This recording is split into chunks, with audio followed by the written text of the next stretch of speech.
Alright, welcome ladies and gentlemen. Bob Iger, Disney, Marvel, they've admitted defeat. Yes, they have. Why or how? Well, in terms of reducing Marvel's output, yeah. Now, if it was all going very, very well, you wouldn't be reducing Marvel's output at all. In fact, you'd be steamrolling right ahead. But this was, of course, on a quarterly earnings call. So we're going to dive into this today. Hit subscribe if you're new here, folks.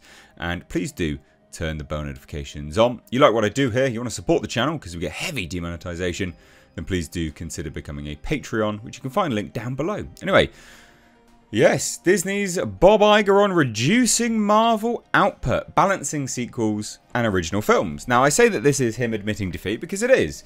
You don't change when things are good. You change when things are bad. And things have been undeniably bad when it comes to Marvel for some time. This is not a huge surprise to anyone who's been looking at anything.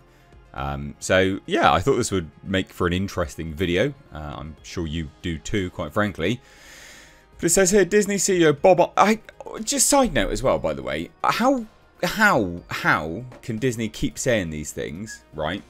They did the proxy fight. They were like, we're going to boost everything now. We're going to keep moving forwards. We beat... you know, Nelson Peltz, we've beat him, and what we're going to do now moving forwards, we're going to be really, really, really good. Yeah, we're going to be making so much money. Yeah, no. Actually, this is some of the lowest it's been. It's cratered. The stock has literally cratered. So if we look at 6 months, it peaked, right? It jumped. Actually, and it jumped again around the time Nelson Peltz started to wage his second proxy war. And then, when was it here? 2nd of April, it started to tank again. This was when Nelson Peltz announced that, you know, he lost the proxy war. And then it's just tanked ever since. Slight spike here, as you can see. Now, this spike here is because they were expecting good things from the quarterly earnings call. And now it's tanked. Right. So shareholders, you really screwed yourself over. Actually, you really screwed yourself over. Now, it may rise towards the end of the day. I doubt it, though, looking at that. It's been on this downward trajectory the entire time. People don't like what he's saying. So anyway, Iger said that the company will limit its output of Marvel movies to 2 good films a year. Good. Good films. Haven't seen a Marvel film that's good for a while. Some cope there from you, mate, Bob. Anyway, 3 maximum from about 4, and also cut the number of TV series spin-offs for the franchise to apparently 2 series a year. That's still too many, mate. Seeing as they're on Disney Plus and they make no money. Anyway, speaking on a conference call with analysts after the quarterly earnings numbers, again, Wall Street did not like those numbers, guys. Really did not like those numbers, as you can see here. Not very good, is it? Not very good at all. Anyway, Iger took questions about the studio's strategy after some high-profile misses led to widespread talk of superhero fatigue. Or just shit woke movie fatigue. Marvel shows will dip to 2 series a year from 4. He called output a vestige of basically a desire in the past to increase volume. We're stemmed from a desire in the past to increase volume. We are slowly going to decrease volume. You wanted to run before you could walk. You thought Disney Plus and streaming was the future. Wrongly. Most commentators on YouTube were telling you that this was wrong. I myself said that this will never work. It can't work. There is a market cap on streaming. You'll never make the money back that you want. People have a certain quality that they want in streaming. It's never going to work. And lo and behold, it never worked. So Iger said that he's working hard with the studio to reduce... What do you mean working hard with the studio to reduce output? You just reduce output and focus more on quality. Mate, you wouldn't know quality if it came up and slapped you in the face. And overall, apparently he feels great about how things are shaping up. Wall Street doesn't. Wall Street doesn't at all. Wall Street's very concerned. Rightly so. So he said Disney more broadly is going to balance sequels with originals, but defended the latter. There's a lot of value in sequels. Ant-Man and the Wasp: Quantumania says otherwise. Since the properties are known and require less effort in terms of marketing. Yet the Marvel says otherwise, mate.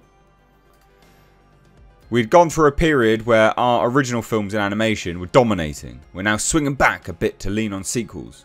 I thought you said you didn't want to do sequels. Do you remember that? I remember that. Do you remember? I remember. I remember. I remember when he said he's going to limit sequels. They are so creatively bankrupt. Ladies and gents, they're so creatively bankrupt, they are unable to move away from sequels. Wow. He said, noting plans for Inside Out 2. No one cares. And that's coming out this summer. That will bomb. And Toy Story 5. That's the only film people care about because it was back when Disney was good. In terms of Marvel specifically, an original Thunderbolts is coming. No one cares about that. That will tank hard. Mark my words. Along with Deadpool and Wolverine this summer and a new installment coming of Captain America and Avengers. No one cares about Captain America because it's not Captain America in the film. No one cares about Avengers either. Because the Avengers aren't there. You're so stupid, Bob. You're an idiot. Anyway, reduced Marvel output isn't great news for exhibition as theatres struggle to return to pre-COVID levels with what seems to be fewer releases overall. Well, if I was a theatre, I would be wanting less releases of utter garbage and more indie products coming out, to be fair. Or just more horror films. Horror films seem to do well at theatres. Well, seem to do well overall, but people don't want to go to watch Marvel anymore. People don't want to go to watch Disney anymore. They suck. Like, they absolutely suck. But, again, the funniest part about this is Wall Street. Wall Street is the thing which has said, you know what? This really isn't good. This really isn't good. I mean, they got up to 116. Now they're down to 105. I mean, Jesus. That is crazy, man. They were tracking about 110, 111. And they get all the way up to 116. And he opens his flappy gob. And boom. Craters off a cliff. Not good. Be interesting to see what happens with this. It'll pick up a little bit. But this is real bad news. Like, it's real... Yeah, it's not doing well, guys. It's not doing well at all. Even Forbes are, ticking on it. Disney stock limps the worst day in 12 months despite surprise Disney Plus profit. That's the thing, right? It doesn't matter what they post now. The take home from it is people aren't... There's no confidence in Disney. What? Shareholders, what are you doing, you spaz? So early Tuesday, Disney reported 22.08 billion in revenue. 1.21 earnings per share in the 3-month period ending March 30th, narrowly falling short of consensus analyst sales estimates of 22.12 billion, but beating forecasts of $1.10 profit per share.